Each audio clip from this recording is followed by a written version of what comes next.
Bien, bonsoir à tous. Merci d'être venus nombreux et nombreuses à cette initiative de l'Union pour la reconstruction communiste. On va vous la présenter rapidement.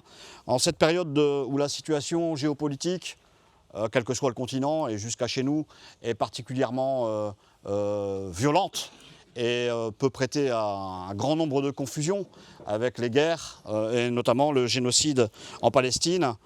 Tout ça exprime véritablement un désordre capitaliste, parce qu'il faut nommer les choses. Nous sommes dans un système capitaliste et nous, à l'URC, nous pensons qu'un autre monde est possible, comme on disait il y a déjà plusieurs dizaines d'années. Aujourd'hui, il est non seulement possible, mais il nous apparaît comme nécessaire. Et c'est une chose de faire un constat, c'est aussi autre chose de trouver des perspectives. Ces perspectives, dès le 19e siècle, elles ont pris le nom de communisme. Alors, il y en a pour qui ça peut paraître plutôt négatif ou tiède ou globalement positif, comme disait quelqu'un il y a déjà un certain temps. C'est un mot qui a été forgé au 19e siècle et qui exprime bien quand même les choses, c'est-à-dire à un moment donné que le mode de production, le mode de vie des gens, tout court, soit basé sur la mise en commun et sur la réponse aux besoins sociaux. Aujourd'hui, on a un obstacle à tout ça qui est le profit capitaliste, et cet obstacle se montre de plus en plus violent dans ses réactions et dans sa façon de vouloir se perpétuer. Alors ce soir, le thème, ils soutiennent le génocide en Palestine. Ah non, il y en a un deuxième. Ils sont nostalgiques de l'Algérie française. Ah, il y en a un troisième. Ils sont islamophobes. Ces trois thèmes pourraient être trois thèmes distincts, et nous avons décidé de les réunir ce soir avec Saïd, ensemble, parce que peut-être, il me semble que quand on le dit comme ça, ils soutiennent le génocide en Palestine, ils sont nostalgiques de l'Algérie française, ils sont islamophobes. On l'aurait dit il y a 20 ans, il y a 30 ans, ça ne parlait pas. Aujourd'hui, je pense que ça parle à tout le monde. Et la première question qu'on a posée à Saïd, je vais la poser, mais après l'avoir présenté brièvement. Il est sociologue, il est militant de longue date, mais ce soir, j'ai surtout envie de vous le présenter comme un camarade de Roubaix. C'est un Roubaisien, et c'est aussi à ce titre-là qu'il va nous parler ce soir. C'est qui ce « il », Saïd? Qui sont-ils? Alors le « il » représente un certain nombre d'intérêts, c'est-à-dire de personnes dans la vie, les profits, le bien-être, dépendent du maintien dans ce monde d'une inégalité entre les nations et d'une inégalité à l'intérieur de chacune des nations. Ce sont ce qu'on peut appeler la classe dominante, qui sont regroupées par des intérêts communs et qui ont intérêt pour que le monde reste ce qu'il est aujourd'hui, c'est-à-dire un monde complètement inégalitaire, où une extrême minorité s'enrichit comme elle ne l'a jamais fait par le passé, et une immense majorité s'appauvrit, se précarise, est soumise à des guerres. Et pour maintenir ce monde, ils ont donc besoin de légitimer des orientations, des décisions qui seraient inacceptables s'il n'y avait pas cet accompagnement idéologique. Qui pourrait accepter le génocide en Palestine aujourd'hui s'il n'y avait pas eu 40 années de diffusion d'un discours sur l'État sioniste qui le légitime, d'un discours sur les Arabes et les musulmans comme symbole de la réaction, en eux-mêmes, dans leur essence. S'il n'y avait pas eu, pendant des décennies, une campagne idéologique essentialisant les Arabes et l'islam et les présentant comme incapables d'histoire, incapables de mutation, incapables d'accès aux valeurs démocratiques. Et nous avons assisté dans le monde entier, pendant près d'un demi-siècle, à un formatage idéologique de grande ampleur qui visait à accompagner un certain nombre de grandes transformations, de séismes politiques, économiques qui mettent le monde aujourd'hui au bord d'un troisième conflit généralisé, comme celui de la Première Guerre mondiale et comme celui de la Seconde Guerre mondiale. C'est avec inquiétude que je réponds à votre question, parce que cette classe dominante, pour maintenir ses profits, est prête à tout. Et les guerres que nous vivons aujourd'hui au Venezuela, les menaces contre Cuba, contre l'Iran, le génocide en Palestine, toutes ces dimensions-là, un certain nombre pseudo-analystes nous les présentent dans les médias comme le résultat d'une folie, comme les résultats d'un Trump qui serait imprévisible, qui serait sans logique, alors qu'en réalité, ces décisions s'inscrivent dans une stratégie qui est une stratégie précise. Tu veux que je décline maintenant Alors, je voudrais, pour que vous mesuriez bien le tournant de notre monde aujourd'hui, d'abord resituer 2026 dans l'histoire longue du capitalisme. On ne va pas remonter à la nuit des temps, je vais juste remonter à un moment charnière qui a été la décision en 1971 des États-Unis d'Amérique d'imposer brutalement une transformation dans le marché monétaire international. Les États-Unis ont décidé unilatéralement de supprimer toute correspondance entre le dollar qui était émis et les réserves d'or. Auparavant, chaque dollar émis devait correspondre à un stock d'or, donc à une richesse réelle, qui était dans les banques de la réserve états-unienne. En 1971, on fait un coup d'État financier et on décide unilatéralement que les États-Unis pourront produire autant de dollars qu'ils veulent sans qu'ils aient l'obligation d'avoir l'équivalent en richesse, c'est-à-dire en production matérielle, c'est-à-dire en activité productive. Le choix qui était fait là, beaucoup ne l'ont pas vu, et y compris jusqu'à aujourd'hui, certains s'en étonnent. C'est tout simplement la transformation des États-Unis en économie parasitaire. Autrement dit, à chaque fois que vous allez acheter une boîte d'allumettes, une partie de l'argent que vous donnez est une taxe que vous donnez aux États-Unis. Progressivement, la richesse des États-Unis est devenue une richesse qui n'avait pas de correspondant matériel. Les États-Unis ont commencé à vivre sur le dos du reste de la planète, rien que par ce mécanisme. Avec la chute de l'Union soviétique dans la décennie 90, les effets de ce coup d'État monétaire se sont encore amplifiés. Pour la première fois dans l'histoire du capitalisme, nous avions une seule puissance qui prétendait dominer l'ensemble de la planète. Au début du capitalisme, on n'a pas connu cela puisqu'il y avait deux puissances qui se partageaient le monde, la France et l'Angleterre. Et elles étaient, chacune d'entre elles, contraintes de prendre en compte l'autre. Il y avait une espèce de contrepoids de l'un sur l'autre. Et donc, aucune de ces deux puissances ne pouvait faire ce qu'elle voulait. Elle était contrainte de regarder le rapport de force et de prendre en compte l'autre. Toute l'histoire du Moyen-Orient, par exemple, est une histoire d'opposition de la France et de l'Angleterre, d'opposition, d'alliance et de rupture d'alliance en permanence.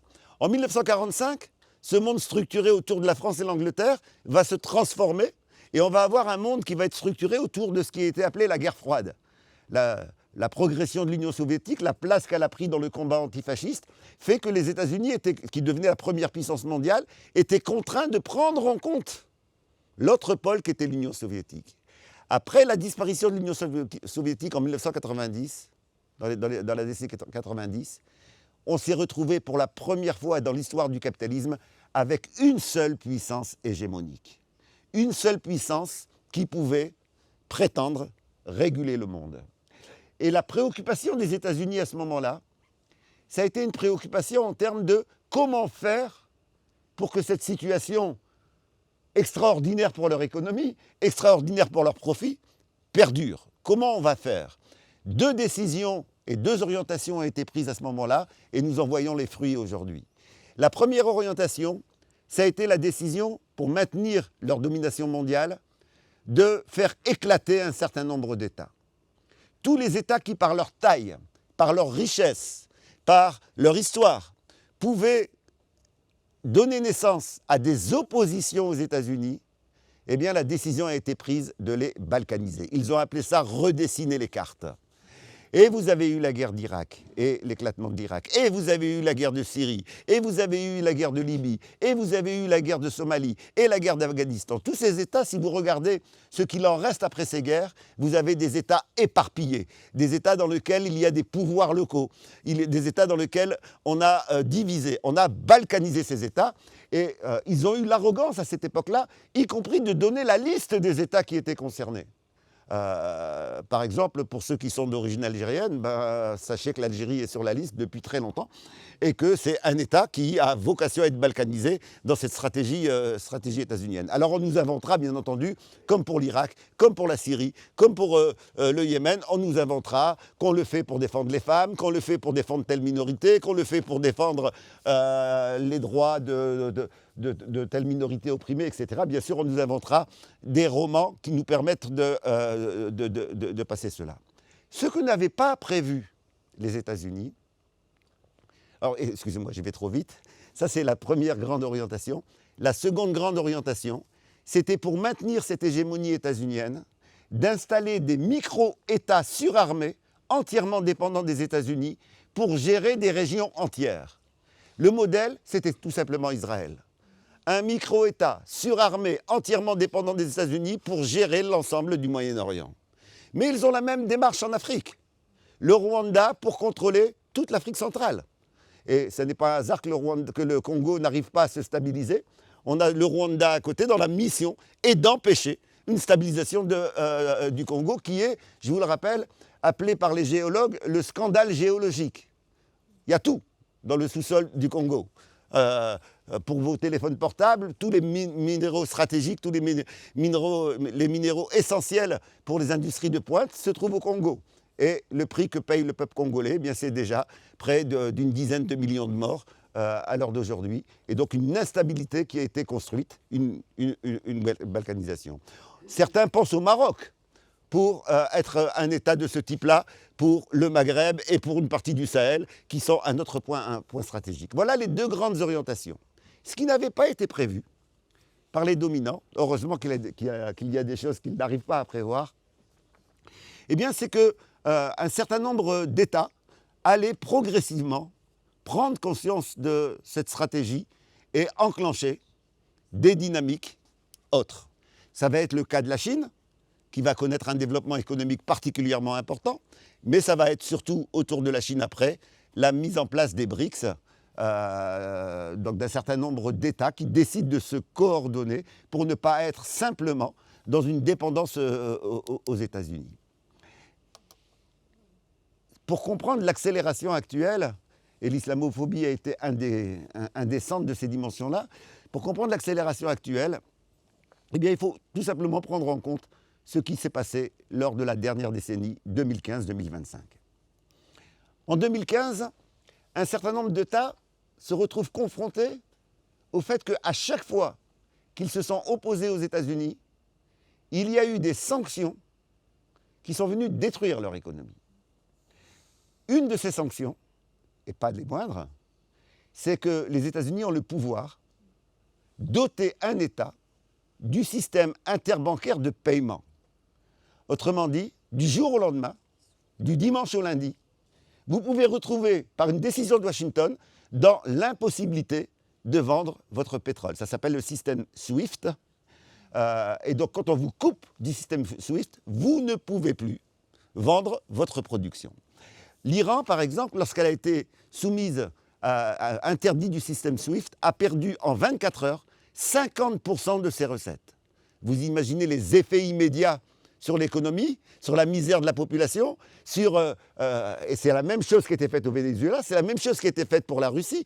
À chaque fois qu'on veut punir un pays de ses prises de position ou de ses décisions, on peut mettre en place cette dimension-là. Au fur et à mesure qu'ils le mettaient en place, ce que n'avaient pas prévu les États-Unis et leurs alliés, l'Union européenne, eh bien, un certain nombre d'États ont commencé à se poser la question, mais comment on va faire pour ne plus être dépendant de cela ? En ce qui concerne la Chine, la décision, qui était la plus grande perdante, si on lui appliquait SWIFT, elle pouvait se retrouver très rapidement dans une catastrophe. La décision a été prise de ne plus se contenter de la simple économie, mais d'agir pour pouvoir rattraper son retard et être indépendante dans les domaines technologiques et scientifiques. Il y a deux documents qui l'indiquent de manière très claire, que vous pouvez, ne me croyez pas, hein, allez vérifier sur Internet. Hein, donc un premier document, ça s'appelle le rapport de 2015-2025 de Marco Rubio, un des plus fascistes du gouvernement Trump d'aujourd'hui, qui fait le bilan de la progression de la Chine. Et voilà ce qu'il en dit, qui est confirmé par un certain nombre de travaux des Nations Unies, par beaucoup d'autres sources. En matière technologique, entre 2015 et 2025, la Chine a rattrapé les États-Unis dans 9 secteurs de pointe sur 10. Si on élargit à plus grand, si on prend les 61 premiers secteurs, pourquoi 61, je ne sais pas pourquoi ils sont arrêtés à là, mais les 61 premiers secteurs, dans 52 d'entre eux, la Chine est plus performante que les États-Unis. La Chine n'est donc plus simplement aujourd'hui la première puissance économique, elle est également la première puissance technologique. Et ça s'est fait parce qu'il y a un État qui a décidé de ne plus être vulnérable aux sanctions possibles des États-Unis. Ils ont fait la même chose en matière scientifique. Le nombre de brevets depuis 4 ans déposés par la Chine est supérieur à celui des États-Unis. Le nombre de publications scientifiques est également, depuis 5 ans, supérieur à celui des États-Unis. Alors pourquoi je vous donne tous ces détails sur la Chine? C'est que derrière la Chine, vous avez une dynamique qui implique d'autres nations qui n'ont pas forcément les mêmes types de régimes. Hein, vous avez la Russie, vous avez le Brésil, vous avez l'Algérie, vous avez tous ceux qui sont dans la dynamique des BRICS, qui sont entraînés dans cette relativisation de la puissance états-unienne. Si on devait résumer, je dirais la chose suivante. Nous sommes dans une situation où les États-Unis, qui avaient l'hégémonie économique, technologique, scientifique depuis 1945, ont perdu cette hégémonie sur tous les plans, sauf sur un, le plan militaire. C'est la seule hégémonie qu'il leur reste. Et on ne peut pas comprendre l'arrivée de Trump au pouvoir et les stratégies de Trump aujourd'hui si on n'a pas en tête cette dimension-là. C'est-à-dire que, au-delà de la pseudo-folie de Trump, nous avons affaire à une stratégie de reconquête de l'hégémonie sur le plan militaire, puisqu'elle est perdue sur les plans de l'économie, de la technologie et de la science. Et pour préparer tout cela, il a fallu d'abord détruire un certain nombre de nations, je le disais tout à l'heure.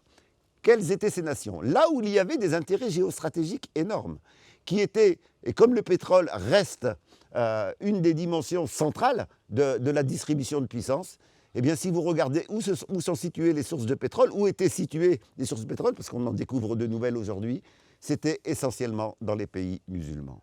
La première raison d'émergence de l'islamophobie comme axe central des discours publics et des discours politiques dans les pays européens et aux États-Unis sont liées au besoin d'accompagner ces interventions pour balkaniser un certain nombre de nations. C'est parce qu'il fallait que le Français moyen se dise « Mais oui, d'accord, je ne suis pas pour les interventions, mais quand même en Irak, c'est des sauvages. Il faut bien qu'il y ait une puissance civilisée qui intervienne. Il fallait qu'en Libye, on se dise « Oui, Kadhafi, il est capable de tuer tout son peuple, parce que c'est des fanatiques. » Et donc il fallait diffuser cette image du musulman qui soit quelqu'un qui soit complètement en dehors de nous et ne nous ressemble pas. Donc ceux qui nous dominent sont ceux qui ont intérêt à maintenir le monde tel qu'il est, parce que justement ce monde ne supporte plus et a commencé à refuser d'être simplement un vassal des États-Unis et un payeur de taxes. Et c'est ce qui était en train de changer dans le monde, et on veut faire revenir le monde à cette puissance totale des États-Unis. Merci Saïd pour ce panorama géopolitique, mais j'aimerais qu'on soit un petit peu franchouillard à l'image de ce que nous sommes, en vrai, à Roubaix, et qu'on parle d'une puissance secondaire, qui est la France. J'ai entendu le mot de vassalisation. Quand on dit ils soutiennent le génocide en Palestine, bien sûr, c'est pas qu'en France, mais en France, vous en conviendrez que ça a pris des formes absolument choquantes et obscènes, jusqu'à poursuivre des camarades, des militants, ou pour avoir pris position pour le droit international, en vérité. Mais quand on dit aussi ils sont nostalgiques de l'Algérie française, là on est bien franchouillard, parce qu'on a vu là aussi sur des chaînes de télévision, enfin surtout une, je pense que tout le monde l'a en tête, parce que c'est l'espèce de cheval de Troie du fascisme français, des discours sur l'Algérie, mais qui sont absolument... qui ont un aspect complètement délirant, et je dirais même pour les capitalistes français à la limite contre-productif. On a vu que Ségolène Royal s'est rendu il y a quelques jours en Algérie pour essayer de recoller les morceaux parce que les capitalistes français ont des intérêts aussi en Algérie et que des positions complètement délirantes qui recyclent la guerre d'Algérie et tout ce qu'elle a charrié, mais qui empêchent finalement, y compris même la tenue du business. Et puis, ils sont islamophobes. En France aussi, on a cette particularité, peut-être d'avoir une islamophobie, je dirais, bien française. Hein, il y a du Made in France encore dans ce pays. Hein, et qui fait que, par exemple, on a vu récemment, je prends cet exemple-là, mais quelqu'un se plaindre dans une vidéo qui a été virale du fait qu'aujourd'hui, le gigot halal n'est pas aussi bon que le gigot pas halal et que ça pose un problème d'identité en France, je le dis de manière détendue comme ça, mais ce que ça dit derrière, c'est quand même, c'est quasiment, on est sur une détestation, une haine qui est organisée, hein, c'est ça, il faut le dire, et qui est porteuse de danger. Et Dieu merci, il y a quand même beaucoup de gens qui ne sont pas dupes de ça, mais ça crée une ambiance tout ça. L'Algérie française, le génocide palestinien, et donc la France. C'est quoi ça? Alors, je vais devenir franchouillard après. Hein. Ah, c'est bien, c'est bien. Mais je vais continuer sur l'aspect géopolitique pendant 5 minutes sur le cas français. La situation de la France dans les rapports de force mondiaux est une situation qui a été négociée en 1945. En 1945, nous sommes dans une situation particulière. Voilà un pays dont l'essentiel de la bourgeoisie a collaboré avec les nazis et qui se retrouve aux tables de négociation. Tous les documents d'histoire de l'époque indiquent un mépris, y compris pour De Gaulle, de la part des vainqueurs de la Seconde Guerre mondiale, qui disent mais il y a eu collaboration totale avec les fascistes et maintenant ils prétendent au partage du monde. C'est parce qu'il y a eu la mise en place de la structure de guerre froide, hein, donc d'encerclement de l'Union soviétique et de guerre contre l'Union soviétique, que la France a été sauvée et a pu maintenir une dimension d'impérialisme secondaire. Ayez en tête que, par exemple, les Anglais et les États-Unis avaient un projet qui était un projet de mettre la France sous colonisation. Il y avait une monnaie qui était prévue, qui était une monnaie qui n'était pas gérée par les Français, qui était gérée par les troupes d'occupation, etc. Et c'est effectivement les évolutions du rapport de force qui ont changé les choses. La France en est sortie avec l'idée que les États-Unis et les autres puissances avaient déjà beaucoup à faire avec l'Union soviétique.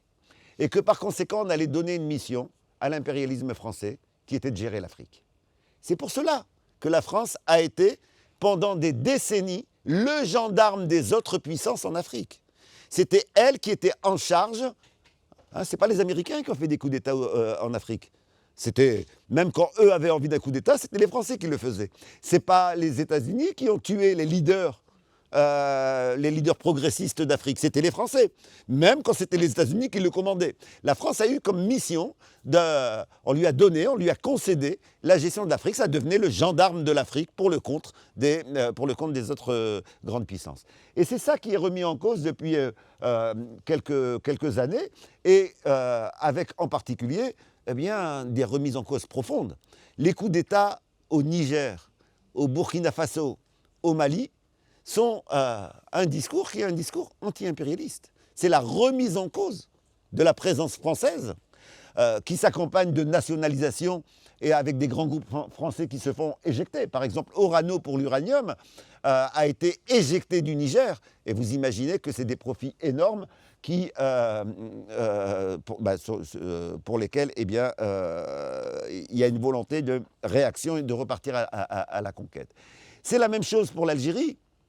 Le conflit avec l'Algérie, bien sûr qu'il y a des dimensions historiques, mais les dimensions historiques sont dans l'explication des discours. Mais il y a une base économique à cela. C'est le rapprochement de l'Algérie et des BRICS. C'est ça qui provoque cette opposition à l'Algérie, avec y compris des tentatives de diviser tout cela. Alors, en France, il y a une caractéristique particulière. C'est que la France a été une puissance qui a colonisé pendant très longtemps des pays à majorité musulmane. Et que quand on colonise un pays à majorité musulmane, il n'y a pas de secret. Vous avez besoin du racisme. Vous ne pouvez pas coloniser sans développer le racisme. Comment allez-vous expliquer au peuple français qu'il faut qu'on aille là-bas pour faire des massacres là-bas et que c'est pour les civiliser? Il faut donc présenter que la civilisation qu'il y a là-bas n'est pas une civilisation. Elle est une civilisation inférieure. Et que pour leurs biens, on va les mater.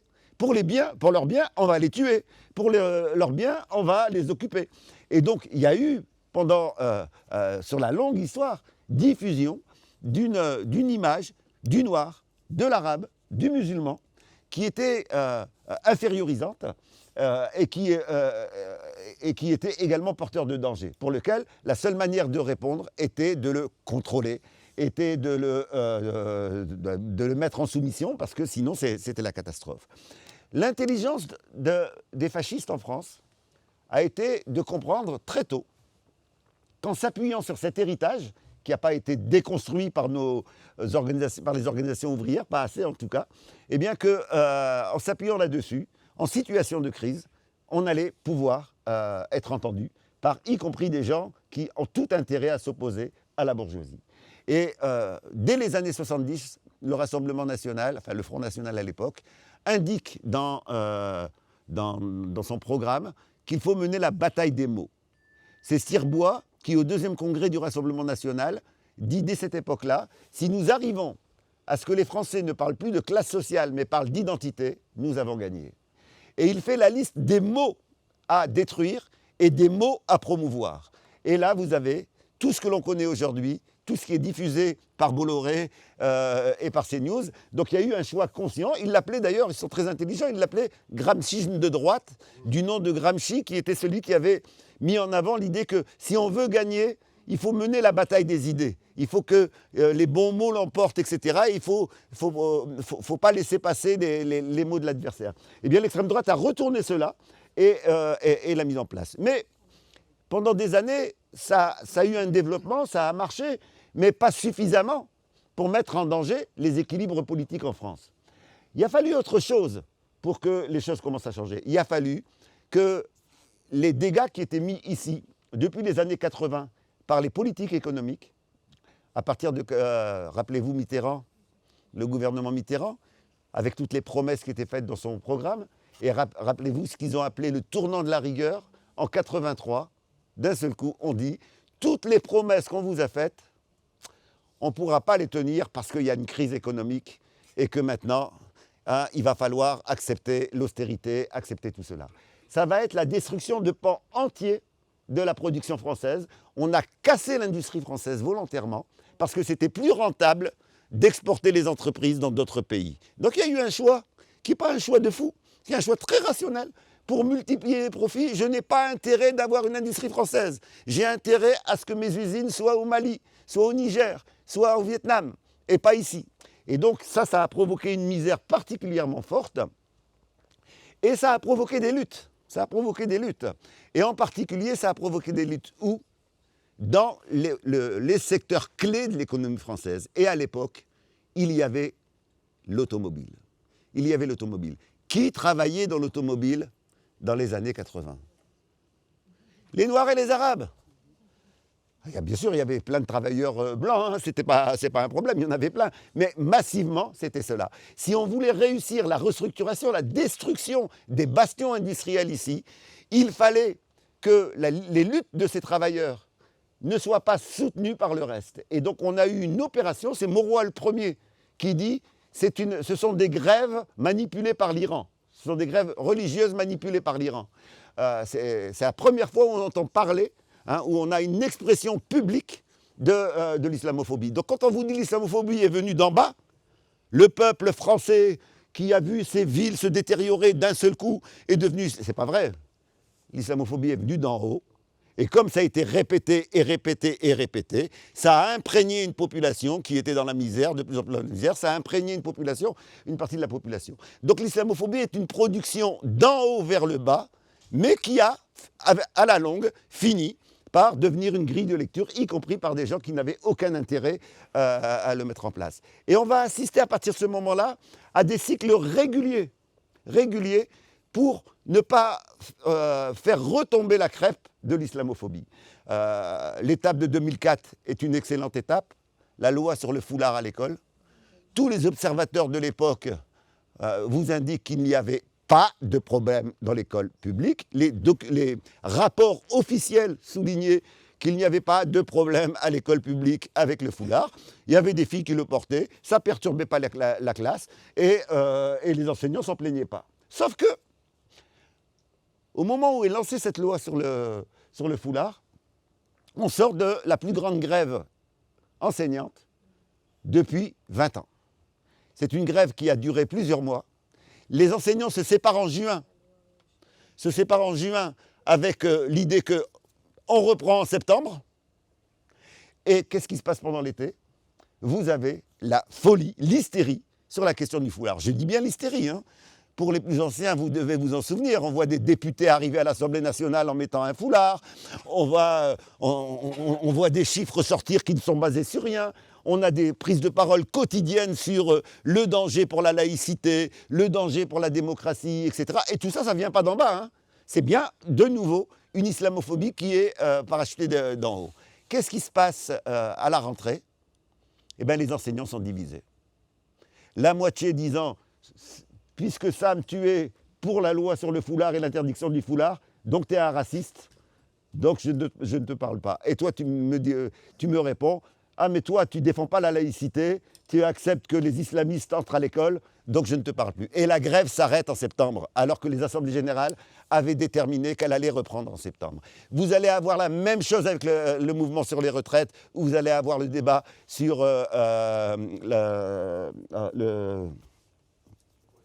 sur le voile intégral. On va avoir toute une série, j'ai calculé, quasiment à chaque grand mouvement social, vous avez un débat qui vient d'en haut, soit des médias, soit des politiques, et qui renvoie à l'islam, aux musulmans, au danger pour la République, au danger pour la laïcité, etc. Il y a donc une instrumentalisation volontaire pour éviter, pour créer des débats écrans et éviter... éviter l'unification de ceux qui auraient intérêt à s'unir, c'est-à-dire les travailleurs. Et cela va encore s'accélérer au cours des 10 dernières années. Et ce n'est pas un hasard qu'on ait vu apparaître un Bolloré. Au fur et à mesure que la France perdait du poids au niveau international, qu'elle devenait un impérialisme secondaire, qu'elle perdait de place dans le système impérialiste mondial, au fur et à mesure, on a un certain nombre de grands capitalistes qui se sont dit, qui ont commencé à se dire, mais peut-être qu'il nous faut un régime fasciste pour nous redresser. Peut-être qu'il nous faut un régime fasciste pour repartir à l'offensive et redonner à la France la place qu'elle avait auparavant et qu'on a commencé à perdre. Bolloré est un symptôme, c'est un indicateur qu'une partie de la classe dominante a fait le choix du fascisme. Et au sein de ce choix fasciste, il y a bien entendu de manière centrale la question de l'islamophobie. Il suffit d'allumer CNews pour s'apercevoir que c'est bien une colonne vertébrale de la stratégie de Bolloré et des fascistes qui sont derrière, qui est effectivement d'amener la disparition des débats sur les classes sociales, sur les intérêts économiques, pour le remplacer sur un débat sur l'incompatibilité des civilisations, donc on ne pourrait pas être musulman et français, ce serait contradictoire, l'incompatibilité des identités, on ne pourrait pas être français d'identité et musulman d'identité, ce serait contradictoire, il faudrait choisir, et derrière cela, même s'ils n'osent pas aller jusqu'à aujourd'hui, jusque-là, certains le font, il y a cette idée qu'en réalité, il y a des vrais Français et des faux Français.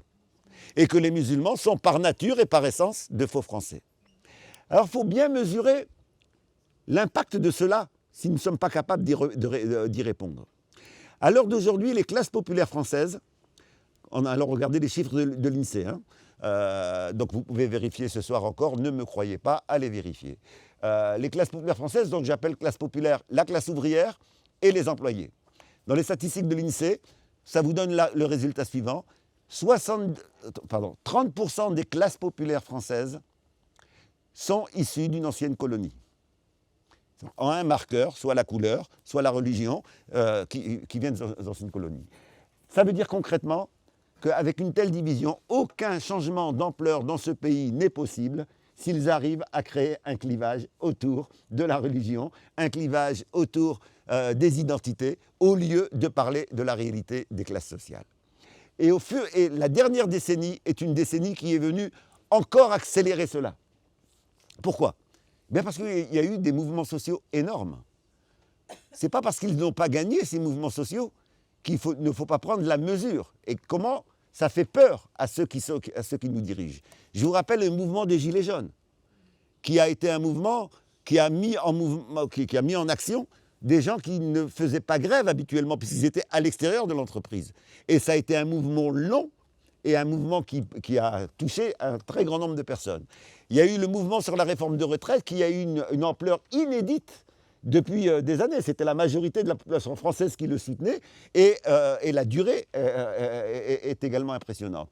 Et puis, il y a eu troisièmement la révolte après l'assassinat du jeune Naël. Dans lequel ça a été tous les quartiers populaires de France qui se sont révoltés. Si vous prenez en compte c'est quoi ces trois mouvements, c'était les trois segments de la classe ouvrière d'aujourd'hui, ceux qui sont précarisés, exclus de l'entreprise, ceux qui sont encore dans l'entreprise et ceux qui sont racisés. C'est les trois segments de la classe ouvrière qui se mettaient en mouvement. Malheureusement pas en même temps, malheureusement de manière juxtaposée, mais qui se mettaient en mouvement. Pour la classe dominante, il y avait la hantise. Mais si ça se parle, là, ces trois mouvements, on est mort. Si ils arrivent à voir la convergence entre eux, on est mort. Et donc il fallait à tout prix renforcer les divisions possibles. Et c'est pour cela qu'un Bolloré a mis autant de moyens dans les médias. Et c'est pour cela que vous avez après ce travail d'influence. C'est-à-dire qu'il n'y a pas que Bolloré. Hein. Bolloré, il donne le là. Il oriente le débat.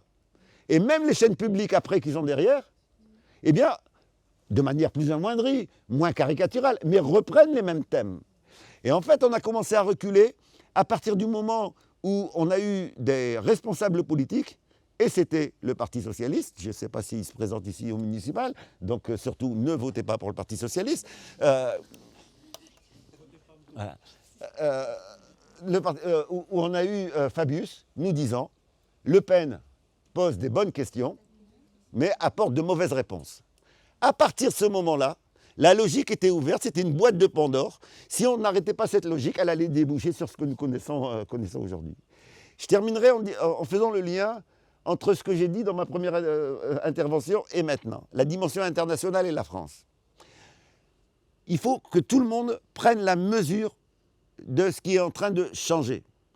Il y a eu un document, il y a un mois, qui est le document de sécurité nationale des États-Unis d'Amérique, qui est un document qui explique ce que les États-Unis vont faire au niveau militaire dans les 10 ans qui viennent. Et ils indiquent à l'intérieur qu'en ce qui concerne l'Europe, elle est objet d'une crise identitaire. Donc ils reprennent tout le discours de l'extrême droite en France. Elle a une politique qui n'est pas ferme vis-à-vis des minorités. Elle est trop tolérante vis-à-vis des islamistes. Et donc on a toute une série de choses qu'il a reprises. Donc Donald Trump reprend le discours de l'extrême droite ici. Mais surtout, il en tire une conclusion, qui est en gros la conclusion suivante. Donc il s'adresse au gouvernement européen en leur disant, soit vous vous redressez, donc soit vous devenez mes petits soldats, vous acceptez tout ce que je mets en place, soit il y a des remplaçants qui sont désormais disponibles. Et il les nomme. Dans le document officiel des États-Unis sont nommées les forces patriotiques. Or, les forces patriotiques, c'est comme ça que s'appellent tous les groupes d'extrême droite européens. C'est comme ça qu'ils se sont appelés.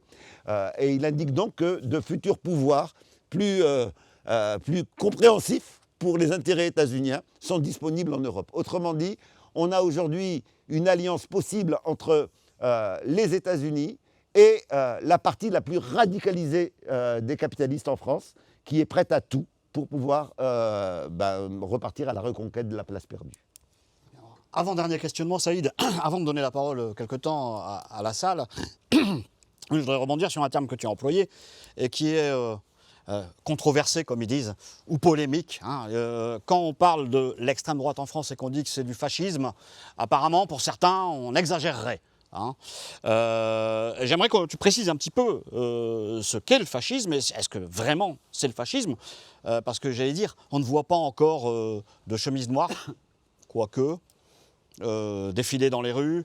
On n'a pas un tribun comme Hitler qui quoique Zemmour quand même, enfin, voilà. Non, mais il y a une forme de banalisation.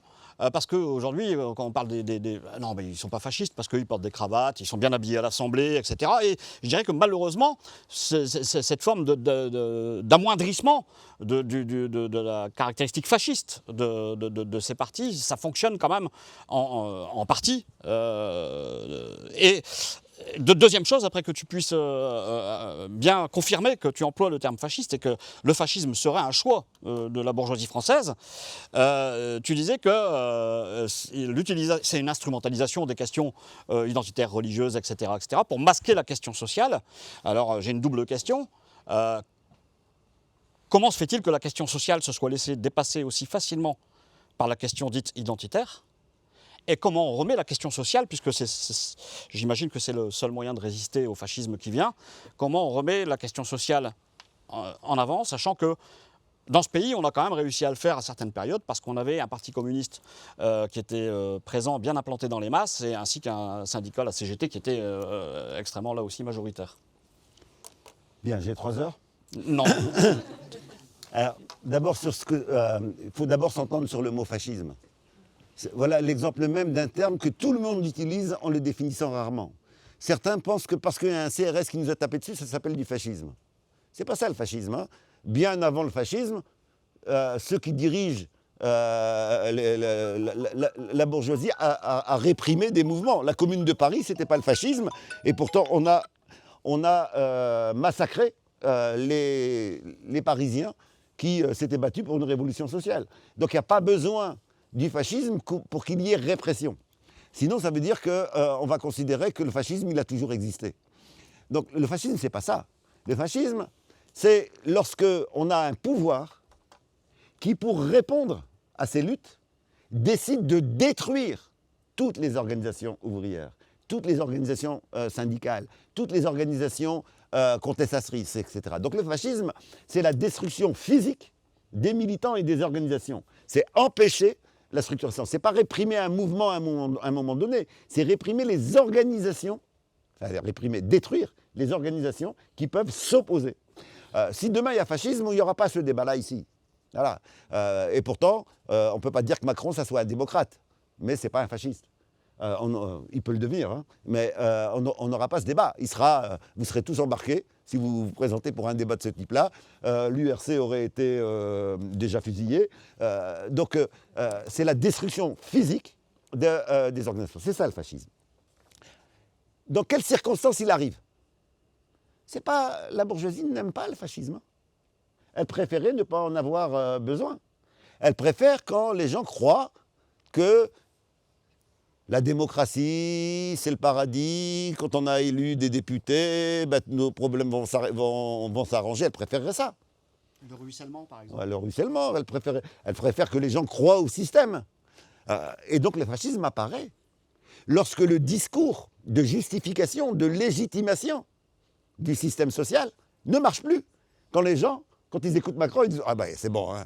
Quand ils écoutent, quand quelqu'un leur dit on va maintenant s'occuper des quartiers, et là les gens ils disent « Mais encore ?» Il nous dit encore la même chose. C'est quand les gens ne croient plus dans les discours de justification et de légitimation. Or, les mouvements que j'ai décrits tout à l'heure, les Gilets jaunes, le mouvement contre les retraites, la révolte contre Naël, indiquent que la très grande majorité des habitants de ce pays ne veulent plus écouter ce qui se dit en haut. Ils n'y croient plus. Ils ne savent pas encore ce qu'ils veulent. Ils ne savent pas par quoi le remplacer. Mais ils savent ce qu'ils ne veulent pas. Et ça, c'est quelque chose de dramatique pour la classe dominante. On a eu la même chose en Allemagne. C'est lorsqu'effectivement, dans la République de Weimar, il y avait une crise de légitimité. C'est comme ça le bon terme pour le décrire. Une crise de légitimité, c'est-à-dire que le capitalisme n'est plus cru par la majorité des citoyens. On a eu en Italie, dans tous les pays où il y a eu fascisme au XXe siècle, on a eu une crise de légitimité. Nous sommes en France dans une crise de légitimité. Le fascisme, ce n'est pas seulement des groupes fascistes qui grossissent. C'est lorsque ceux qui dirigent, à un moment donné, vont favoriser ces groupes parce qu'ils en ont besoin. Et ça n'a jamais été, on n'a aucune expérience historique dans laquelle les fascistes sont venus tout seuls au pouvoir. Quand on vous dit dans les médias, Hitler est venu légalement au pouvoir? Mais c'est faux. Hitler, c'était légal, mais il n'a pas été élu. Il a été appelé au pouvoir. C'est-à-dire que c'est un moment où la bourgeoisie avait peur de la contestation sociale. Ils se sont dit, on a besoin d'un tel homme pour arrêter ces mouvements-là. En Italie, on a eu la même chose. Il n'a pas été élu. On a fait appel à lui. Donc on voit bien qu'à chaque fois qu'il y a eu une séquence fasciste, on a eu un appel, c'est-à-dire c'est ceux qui dominent le pays et qui ont peur de la contestation sociale, qui font appel, qui créent un contexte dans lequel les groupes vont être propulsés, développés, etc. Aujourd'hui, si vous écoutez le discours qui est tenu par les représentants de l'État, plus Bolloré, comment s'étonner que le Rassemblement national monte? Tout le monde reprend ses thèmes, tout le monde reprend ses mots, tout le monde reprend ses logiques. Effectivement, ça apparaît aux yeux d'un certain nombre de Français, mais on n'a jamais essayé, pourquoi pas l'essayer? Ça sera un essai mortel, mais on peut expliquer pourquoi on en arrive là. Quant à la question des formes, il ne faut jamais s'arrêter sur les formes. Les formes sont toujours adaptées à une époque. Les chemises noires, c'était les années 30. Ça correspondait à l'état des sociétés des années 30. Aujourd'hui, les fascistes peuvent venir en costume-cravate. Et d'ailleurs, pour la majorité d'entre eux, ils sont propres sur eux. On a l'impression qu'ils sont sortis de l'ENA, ils sont en costume, cravate, ils ont les mêmes manières de parler, etc. Donc les fascistes peuvent très bien revenir en costume-cravate. Ils peuvent venir du sommet de l'État, comme ils peuvent venir d'en bas et être choisis. Les formes que prend le fascisme sont variables en fonction des sociétés et en fonction des époques. Par contre, le fond, qui est une classe dominante qui a peur parce que les citoyens sont en colère et qui recherche une manière de mater les révoltes potentielles, ça, dans les années 30 comme aujourd'hui, c'est le même processus. Et moi, je pense que pour la première fois, nous avons dans ce pays un danger fasciste. Alors, si vous avez bien compris ce que j'ai dit, je ne suis pas pessimiste. Parce que si vous avez bien compris ce que j'ai dit, le danger fasciste, il apparaît quand il y a un danger de libération. C'est parce que justement, il y a des luttes sociales. C'est parce que justement, il y a une contestation sociale. Et que c'est pour arrêter celle-là. Donc en réalité, l'image, la bonne image, c'est l'image de la course de vitesse. Il y a aujourd'hui en France une course de vitesse entre les dynamiques d'émancipation et d'égalité qui gagnent du terrain et des dynamiques dans lesquelles certains disent il faut propulser le fascisme qui monte également. C'est une course de vitesse. Tous ceux qui aujourd'hui, que ce soit à l'échelle internationale comme à l'échelle nationale, ne veulent pas que leurs enfants ou leurs petits-enfants se retrouvent dans des dynamiques de guerre et aillent se faire tuer pour les profits d'une puissance hégémonique qui est en crise, ou qui ne veulent pas que leurs enfants n'aient pas accès aux droits démocratiques, c'est pas dans 5 ans, c'est pas dans 10 ans, c'est maintenant. Il faut que chacun d'entre nous prenne vraiment la mesure de cette course de vitesse qui est enclenchée aujourd'hui. Bien, merci Saïd. Alors, dernier questionnement, je vais le dire comme s'il n'y avait personne et qu'on n'était qu'à deux, on est à peu près de la même génération. Tu es né à Roubaix, moi à Tourcoing, ça fait déjà c'est mieux Roubaix. Une grosse différence. J'avoue. Mais bon, on était frontaliers quand même. Hein. Et donc, je le dis à l'attention notamment des plus jeunes parmi nous ici, on a vécu jeune, déjà c'est une première info, on a été jeunes, on a vécu jeune dans les quartiers, et on a vécu dans les années 80, à un moment où le Front National, on l'appelait comme ça à l'époque, commençait à grandir, à avoir du poids, mais pas équivalent aujourd'hui, hein, avec une figure, Jean-Marie Le Pen, qui était absolument détestable, etc. Et qu'on retrouvait, nous, dans nos quartiers, ou au lycée, voilà, qu'on retrouvait parmi des gens qui n'étaient pas très... Et moi, je me souviens de cette époque où, peut-être il y a des Roubaisiens aussi qui s'en souviennent ici, où il y avait même une organisation, une espèce de milice, qui s'appelait les Chevaliers de Roubaix. Hein, voilà. Moi, j'ai été confronté à eux. Bon, j'ai couru très vite, hein. Je courais très vite encore à l'époque.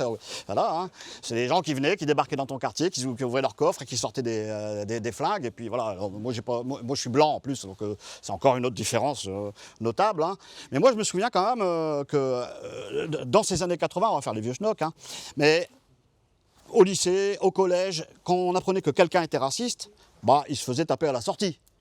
Il y avait cette espèce de réflexe. Quand on savait que quelqu'un, dans un quartier, quelqu'un était à telle maison, ou tel endroit, ou tel commerçant était quelqu'un du Front National, il y avait un réflexe, je dirais, alors pour le coup presque identitaire, mais dans le bon sens du terme. Aujourd'hui, le discours raciste s'est banalisé, donc les racistes parlent plus librement, et on l'entend, ils ont porte ouverte. C'est inquiétant. Moi, ce qui m'inquiète, et peut-être c'est parce que je suis un vieux con, c'est quand je vois la jeunesse aujourd'hui, j'ai l'impression que pour eux aussi, et notamment pour les racisés, pour les Noirs et les Arabes, c'est aussi banal finalement. On est rentré dans une période relativement banale. Or, il me semble quand même que ce qui va en découler ne sera pas banal du tout. Qu'en penses-tu? Alors, dans une ville, là on parle dans une ville, Roubaix, où il y a des élections municipales qui approchent, et où on sent quand même qu'il y a une vitalité dans cette ville, et qu'il y a notamment un candidat qui en tout cas semble être le favori, et qui a un discours comme d'ailleurs toute la France insoumise, puisqu'il s'agit de David Guiraud, qui a un discours qui justement est assez clair sur ces questions-là. Alors il y a une question, les jeunes d'aujourd'hui, hein, comme de vieux cons. D'abord, tu as raison de souligner qu'entre notre jeunesse et aujourd'hui, il y a banalisation du discours raciste. C'est ce que certains ont appelé la lepénisation des esprits, c'est-à-dire l'autorisation à tenir un discours raciste. Je vous le rappelle, le racisme n'est pas une opinion, c'est un délit. Jusqu'à aujourd'hui, ça reste un délit. Ça a été le résultat de combats. Il a fallu la Seconde Guerre mondiale et la défaite du nazisme pour que l'idée que le racisme n'est pas une opinion qui peut se débattre, mais un délit qu'il faut combattre, ait été imposé. Et donc ce qui est remis en cause, c'est justement cette place particulière du combat antifasciste de la Seconde Guerre mondiale. Et en réalité, à chaque fois que l'on remet en cause un repère qui est acquis historiquement par des luttes, ça ouvre la voie après à des régressions extrêmement importantes. Du côté des jeunes issus de l'immigration, du côté des racisés, puisque sont pas, pour la plupart ils sont nés ici, donc ils ne sont pas issus de l'immigration, du côté des racisés, il y a également banalisation.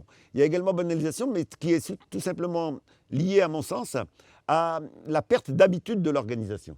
Dans les années 80, on avait encore les dynamiques d'organisation à la base, de nombreuses associations revendicatives, de contestation, et qui servaient, même pour ceux qui n'y étaient pas, de repères. Moi, je me souviens, j'étais animateur de l'association Texture à l'époque, et il y avait plein de jeunes de Roubaix qui n'y étaient pas, mais qui attendaient ce que Texture disait. Et quand on disait « il y a les chevaliers de Roubaix, on ne va pas les laisser faire », eh bien, ils écoutaient. Et ils venaient à nos rassemblements.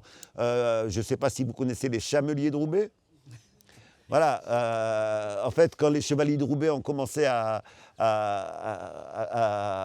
faire leur ronde et à menacer les habitants du quartier, il y a eu des réactions qui ont été à la fois des réactions spontanées et d'autres réactions qui étaient des réactions organisées. Dans les réactions spontanées, ça fait partie des génies populaires et j'espère que ça va revenir. On a eu, sans que ça soit en lien d'un quartier à l'autre, des auto-organisations, c'est-à-dire des jeunes qui se sont mis ensemble pour surveiller. Et à chaque fois qu'ils voyaient passer les voitures des chevaliers de Roubaix, c'était tout de suite diffusé et la voiture était caillassée et ils étaient obligés de se sauver, etc. Et ça, il y en avait au Pile, il y en avait à l'Alma, il y en avait à l'Épeule. Et ce n'était pas le résultat d'un ordre, c'était spontanément que les jeunes s'étaient organisés. Donc il y avait une culture de la réaction. Entre-temps, on a eu le développement de dynamiques individualistes. Qui ont été poussés avec des destructions des collectifs, destruction des lieux dans lesquels il y avait des collectifs, etc. Et puis il y a eu les réactions organisées. Nous, à l'époque, à Texture, on a lancé l'idée de répondre aux chevaliers de Roubaix en organisant une immense manifestation qu'on a appelée les chameliers de Roubaix. On a loué 2 chameaux. Il y a des images où on me voit sur un chameau avec des milliers de Roubaisiens derrière. Et ça a permis de créer l'image d'un nous. Peut-être d'ailleurs qu'il faudrait refaire une manif, les chameliers de Roubaix, avec des chameaux. En tout cas, c'est resté pour les générations de l'époque, c'est resté un symbole de face à une agression, on peut résister. Ça a construit un nous et non pas moi si je le crois je vais le tabasser. C'est ensemble qu'on le fait. Je pense que c'est cette dynamique de l'organisation, du collectif qu'il faut recréer et c'est dans cette direction-là qu'il faut aller. Bien entendu, ça c'est la réaction immédiate. Sur le long terme, il faut repartir à la conquête du pouvoir politique, c'est réinterdire le discours raciste. Moi, je n'ai pas renoncé au fait qu'il faudra bien qu'un jour, on ne laisse pas un meeting dans lequel des propos racistes se tiennent et qu'ils puissent se tenir tranquillement. Il va falloir retrouver les moyens de l'interdire. Mais ça, il faut d'abord qu'on se réorganise. Roubaix, les municipales, les prochaines municipales. Alors, je ne sais pas si c'est une question ou de la fausse naïveté, mais est-ce qu'elles vont signifier quelque chose? Alors pour vous dire ma position, le 20 février, je participe à une énorme initiative sur Paris, donc ce n'est pas que Roubaix, qui s'appelle Plus jamais le PS. Pourquoi cela tout simplement parce que l'extrême droite n'est pas montée comme ça, là. Elle est montée sur la base de reprises, en particulier par le Parti socialiste, d'un certain nombre de thèmes, de mots, etc. Maintenant, si on regarde plus sur l'aspect positif, quelles sont les forces qui, en France, aujourd'hui, ont un discours sur l'islamophobie? Pas le Parti socialiste. La France insoumise, oui. Les Verts, ça dépend lesquels. Donc, c'est très clair que sur la question de la Palestine, qui a fait le job? Il suffit de se poser la question. Sur la question des violences policières, qui a un discours sur le caractère structurel, systémique des violences policières? Je crois que toute personne qui est un peu lucide à Roubaix et qui est sensible à l'unité des travailleurs, c'est-à-dire qui pense que l'islamophobie divise les travailleurs, qui pense qu'aujourd'hui, les violences policières, ça tue, parce que la police est organisée pour cela, et qui pense que soutenir l'État d'Israël en plein génocide, c'est scandaleux, eh bien, il n'y a pas de multiples fois. Si j'étais à Roubaix, je voterais France Insoumise. Merci Saïd. Alors, ce que je propose, c'est qu'on prenne une série de 3-4 questions, pas plus dans un premier temps. S'il y en a, à vous la parole. Il y a une question là-bas, Guillaume. C'est pour donner deux petites anecdotes. Moi, en tant que vieux blanc, prof, mais qui me paraissent, et syndicaliste aussi, je ne dis pas mon syndicat, mais avec une activité syndicale, je vous dis deux anecdotes, et ça m'intéresserait d'avoir la réaction de Saïd par rapport à ça. Première anecdote, moi en tant que prof, on a eu des descentes du rectorat pour nous expliquer ce que c'était que la laïcité et comment les profs doivent réagir par rapport à ce qu'ils appellent le communautarisme, des données comme ça. On sait très bien où ils veulent en venir. On a eu cette formation, entre guillemets, avec des PowerPoint, etc. On nous demande la laïcité. Est-ce que quand vous allez en classe verte, est-ce que si un élève vous demande s'il a le droit de faire ses prières, vous dites quoi? Moi, je demande pourquoi ces prières, pourquoi pas sa prière? Vous voyez un peu l'orientation du truc. Et là, en tant que militant, en tant que délégué syndical dans mon lycée, j'ai pris la parole plusieurs fois pendant cette formation. Et effectivement, j'ai donné un peu des notions d'histoire sur l'utilisation du concept de laïcité par la bourgeoisie, comme tu dis.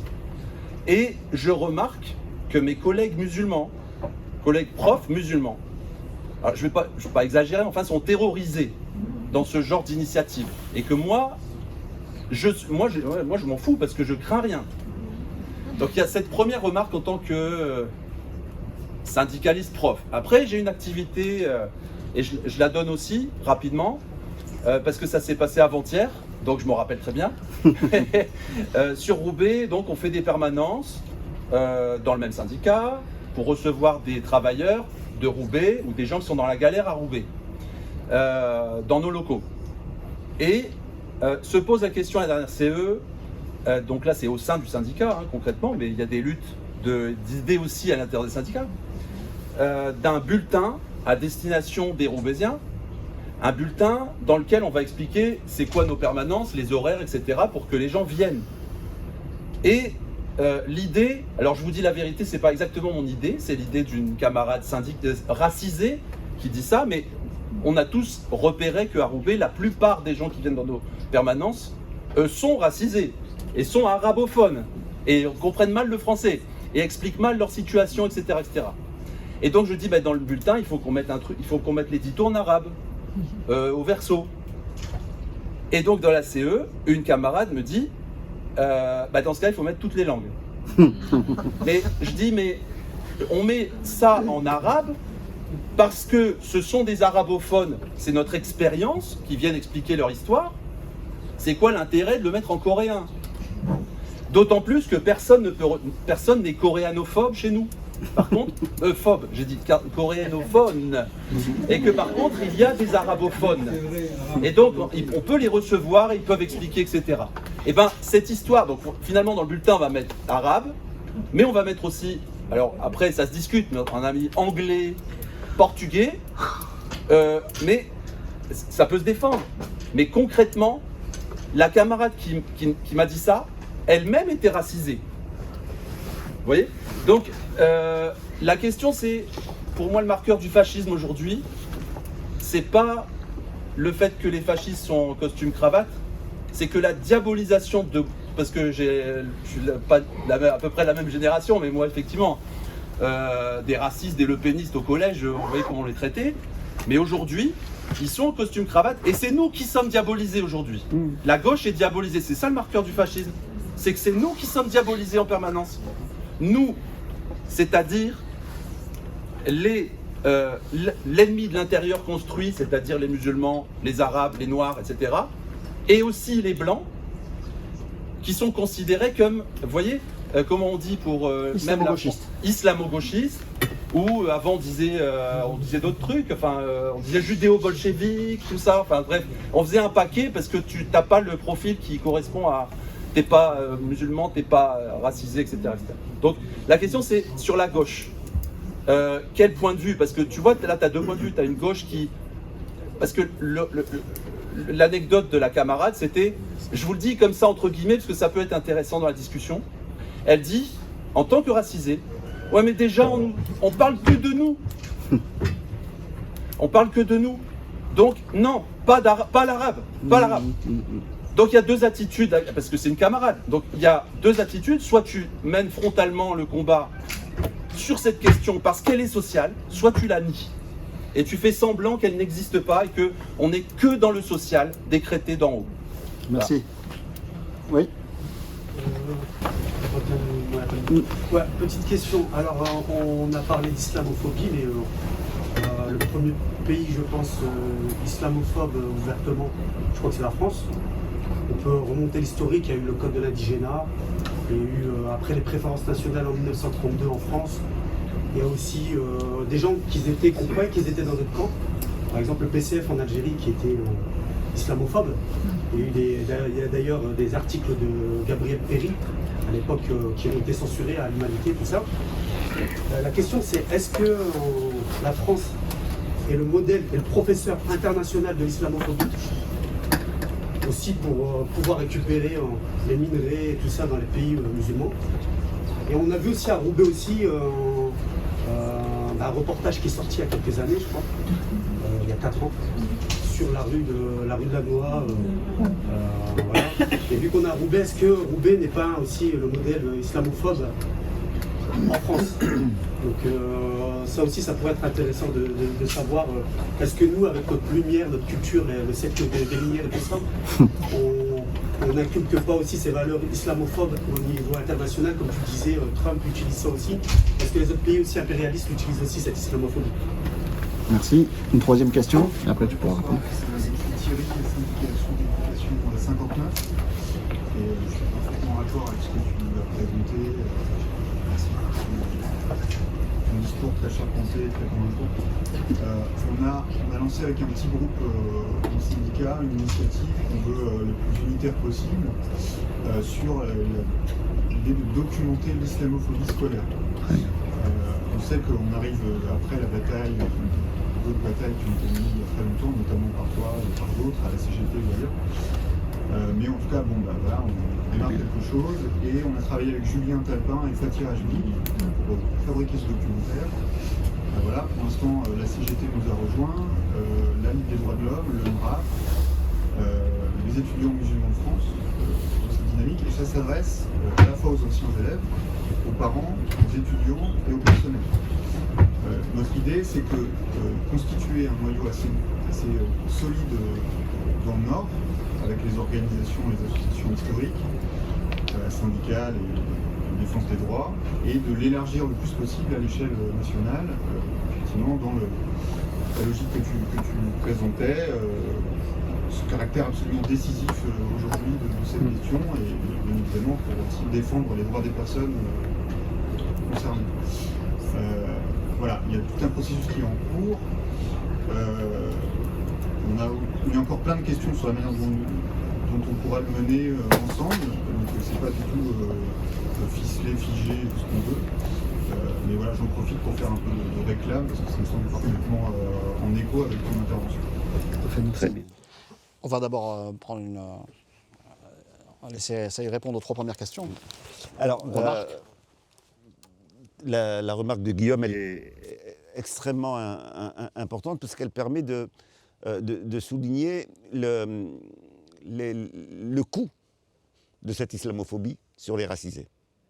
Parce qu'on pourrait dire, bon, c'est un discours, on va pas, parce que ce que dit la personne racisée, on va arrêter d'en parler, ils veulent qu'on en parle, on n'en parle pas. Sauf que ça se paye, l'islamophobie. Ça se paye et il y a une pression, une charge mentale, un environnement qui fait que ça devient très lourd à porter et insupportable. Je pense qu'à certains moments, je regarde les têtes de racisés et de ceux qui sont proches d'eux familialement ou amicalement, il y a eu un certain moment où ça s'est un peu calmé, hein, mais il y a eu un certain moment où allumer sa télé, on se disait qu'est-ce qu'ils vont encore nous dire aujourd'hui. C'était vraiment quelque chose qui se payait cher. Face à ça, il y a 2 stratégies de réponse logiques. Soit il y a celle que tu préconises, et je suis d'accord avec toi, qui est d'assumer le combat contre l'islamophobie et de le visibiliser, parce que c'est un problème réel et parce qu'il y a des conséquences en termes de destruction d'êtres humains. On doit porter sur ses épaules cette dimension-là. Ça amène, pour vous dire, ça amène certains à renoncer à certains secteurs d'emploi, alors qu'ils pourraient, avec leurs compétences et leurs diplômes, y aller en disant « mais non, moi je ne vais pas aller dans ce secteur-là ». Dans une logique d'ailleurs qui rappelle, par exemple, dans la biographie de Malcolm X, il rappelle qu'il voulait être avocat et qu'il a fini par renoncer en disant « non, noir et avocat, c'est pas gérable ». Donc je dis non, ici il y a des secteurs où les gens disent musulmans et tel emploi, c'est pas… Et donc il y a effectivement une possibilité d'être tenté par l'invisibilité. Sauf que l'invisibilité, ça ne marche pas. Ça ne se décrète pas. Vous allez, avec vos cheveux, vos foulards, vos types de visage, etc., que vous le vouliez ou non, vous êtes déracisés.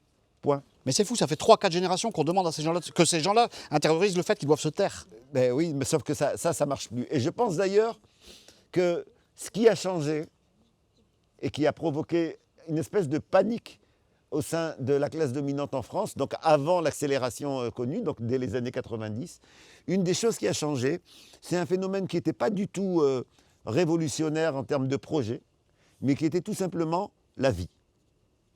Sont apparus, c'est ce que j'appelle le syndrome de la djellaba. Le syndrome de la djellaba, c'est que moi, quand j'étais petit, quand je rentrais à la maison et que je voulais me mettre à l'aise, je mettais une djellaba. Mais que quand il fallait sortir la poubelle, on avait le réflexe de l'enlever, parce qu'on ne s'estimait pas chez soi, parce qu'on avait en tête qu'on était des étrangers, parce qu'on avait en tête qu'on allait rentrer au pays.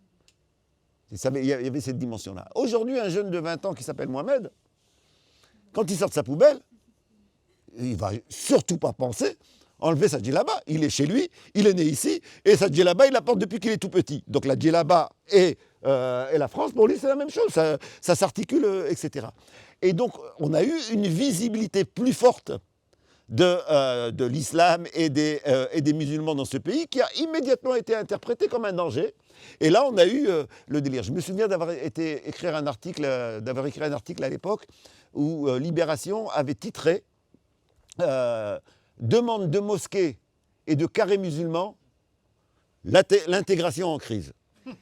Et moi, j'avais écrit un article en disant « Demande de mosquées et de carrés musulmans, l'intégration en marche ». Parce que quand est-ce que vous demandez d'être enterré ici? C'est quand vous vous sentez d'ici. Tant que les parents s'estimaient étrangers, ils demandaient à être enterrés au pays. Tant que les parents s'estimaient étrangers, ils disaient je vais faire la mosquée à la maison et puis la mosquée j'attendrai de rentrer au pays. Et c'est parce que les gens se sont sentis d'ici à un certain moment, parce qu'ils ne connaissaient, c'était leur pays de socialisation et que effectivement, mosquée comme carré musulman apparaissait comme absolument nécessaire. Et donc je pense que cette tentation de l'invisibilité est une erreur politique qu'il faut combattre, mais pour la combattre, il faut comprendre pourquoi on en arrive là. C'est que aussi, pendant longtemps, le combat contre l'islamophobie a été nié massivement par les organisations de gauche. On était très peu en 2004, hein, mais vraiment très peu à s'opposer à la loi sur le foulard. Et 99% de ceux qui s'y opposaient, c'était des racisés. Et dans les organisations blanches, il n'y en avait que quelques-unes, et ce n'étaient pas les plus importantes. Et donc, il y a une distance qui s'est constituée qu'il faut avoir en tête. Si on veut la réduire, il faut la prendre en compte. Pendant des années, par exemple, la France insoumise, dont j'ai parlé tout à l'heure, qui était, à mon sens, cohérente sur la lutte contre l'islamophobie, mais pendant des années, avait des positions qui étaient erronées là-dessus. Il y a eu un changement de position de la France insoumise et un bon changement dans le bon sens. Ça n'a pas été le cas de toutes les organisations de la gauche française, hein. Et donc, il y a eu cet héritage aussi de est-ce qu'on peut vraiment faire confiance aux organisations de gauche en France alors qu'elles contribuent à nous isoler sur la question de l'islamophobie. Sur la laïcité, puisque tu l'abordes, c'est vraiment important de prendre conscience du mensonge qui a été effectué à partir de cette loi sur le foulard en 2004. L'héritage historique de la laïcité dans ce pays est le résultat d'un mouvement démocratique. La laïcité a été pensée pour protéger les minorités religieuses par rapport à la religion majoritaire. C'est parce que les juifs et les protestants étaient opprimés que la laïcité a été mise en forme pour permettre à tous les croyants, quel que soit leur culte, de pouvoir pratiquer la religion. Ça, c'est l'héritage historique. En termes de modèle juridique, ça a donné quoi? Ça a donné un modèle dans lequel il y avait effectivement pour les écoles et les bâtiments publics 3 interdits. Et c'est le résultat d'une réflexion et de débats contradictoires. Il y avait 3 interdits. Interdiction de signes religieux pour les programmes scolaires. Donc dans les programmes scolaires, vous n'allez pas avoir la promotion d'une religion. L'interdiction de signes religieux pour les enseignants. Et l'interdiction de signes religieux pour les bâtiments. Ça, c'était jusqu'au délire sur le foulard qu'on a connu dans les années 2000. Et d'un seul coup, on est passé à autre chose. On est passé à l'imposition à des enfants, ce qui n'a jamais été le cas auparavant, d'un interdit de vêtements, d'une police des vêtements. On est passé à cette idée que même les enfants devaient se conformer à cela. Ça, c'est une transformation complète du lien sur l'islamophobie. Et puis sur la question des langues, c'est extrêmement intéressant ce que tu dis là, parce que les moments dans lesquels, en France, on a eu un mouvement ouvrier puissant, c'était un moment où le mouvement ouvrier assumait que la classe ouvrière était d'origine multiple, qu'elle avait de multiples langues, et on avait partout en France ce que l'on appelait la main-d'œuvre étrangère, qui avait pour fonction de produire les tracts, etc., dans les différentes langues essentielles de l'immigration. Moi, j'ai toute une collection à la maison des journaux de la CGT, puisque vous êtes à la CGT, des journaux de la CGT en arabe, en turc, etc., et qui étaient diffusés dans les différentes entreprises, et ce n'était pas vécu comme problématique. Quant à la question de la hiérarchisation, on ne peut pas hiérarchiser, il faut parler de toutes les langues, etc. Ça me fait vraiment penser au discours sur l'islamophobie aujourd'hui. Vous avez des gens qui disent non, on ne va pas mettre en avant la lutte contre l'islamophobie, on va lutter contre tous les racismes. Mais quand dans l'histoire d'une société, au moment où vous parlez, la forme du racisme dominant est l'islamophobie, c'est de l'hypocrisie que de ne pas la citer. Si la forme dominante du racisme était, je ne sais pas, la russophobie, eh bien c'est celle-là qu'il faudrait dénoncer. On ne dénonce pas un racisme abstrait, mais le racisme concret tel qu'il est, tel qu'il fonctionne à un moment donné. Moi, je ne vis pas dans la France du 19e siècle où il y avait l'antisémitisme dominant. Je vis dans la France du 21e siècle, dans lequel c'est l'islamophobie qui est la forme du racisme dominant. Et donc, il ne faut surtout pas accepter d'entrer dans des concessions là-dessus. Je pense qu'il faut rester ferme, il faut parler des formes de racisme telles qu'ils fonctionnent aujourd'hui. Et donc l'islamophobie doit être appelée par son nom et pas noyée dans une lutte contre les racismes, parce que c'est une manière de rien faire. Sur la France, oui, je l'ai dit rapidement dans dans ce que je suis. La France a un héritage, qui est un héritage d'être une des puissances coloniales qui était le plus présente dans un pays à majorité musulmane, mais avec un modèle en plus qui était un modèle de transformer le peuple qui était colonisé. En Algérie, c'était une colonisation de peuplement. Les Anglais, pas dans tous, mais dans beaucoup de leurs colonies, leur problème, c'était juste d'exploiter.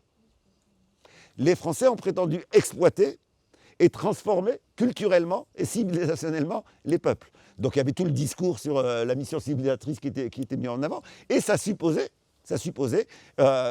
effectivement d'avoir une conception de l'islam à présenter comme dangereuse et à combattre. Et donc oui, il y a un héritage. Mais ce n'est pas que là-dessus que la France est experte.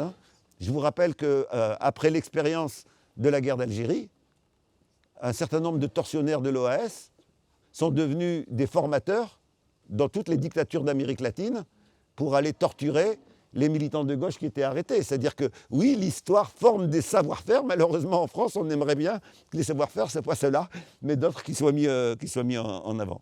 Sur documenter l'islamophobie, en tout cas, je ne peux qu'encourager ce type d'initiative, et c'est vraiment pas un problème du passé, donc il faut y aller à fond. Donc vous pouvez compter sur mon soutien là-dessus. Mais je voudrais dire aussi que c'est un indicateur, ce type de projet, qu'on n'est pas simplement en régression. C'est-à-dire qu'il y a vraiment cette course de vitesse dont je parlais tout à l'heure.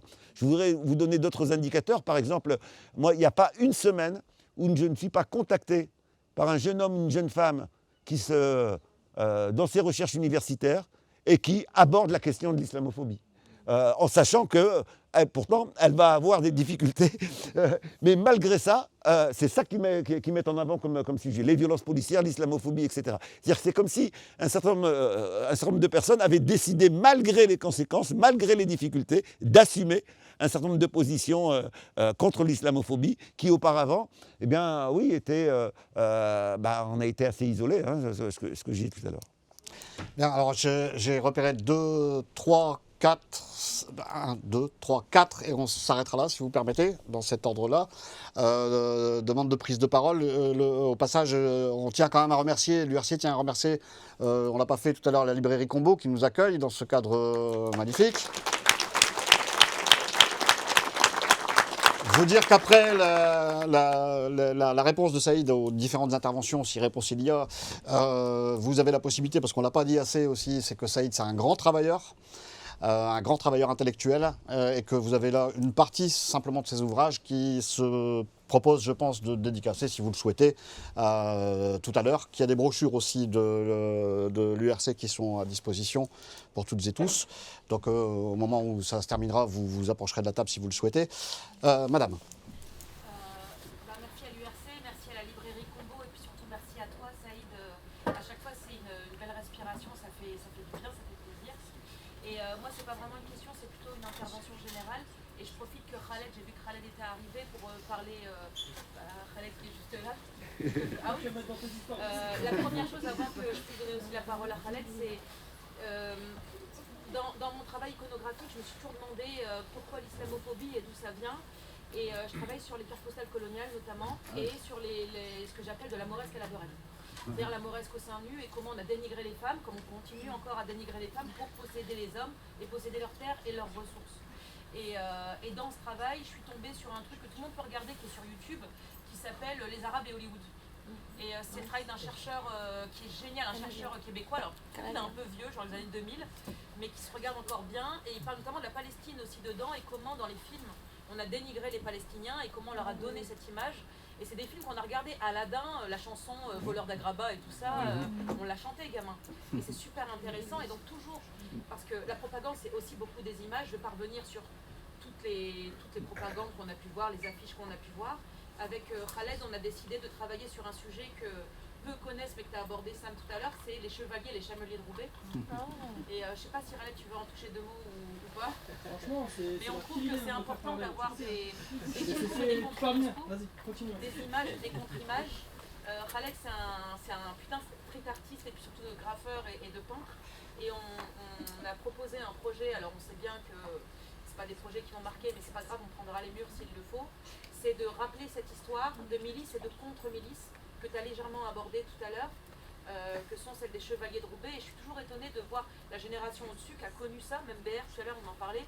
Il me disait, moi j'étais coursé quand j'étais petit et tout.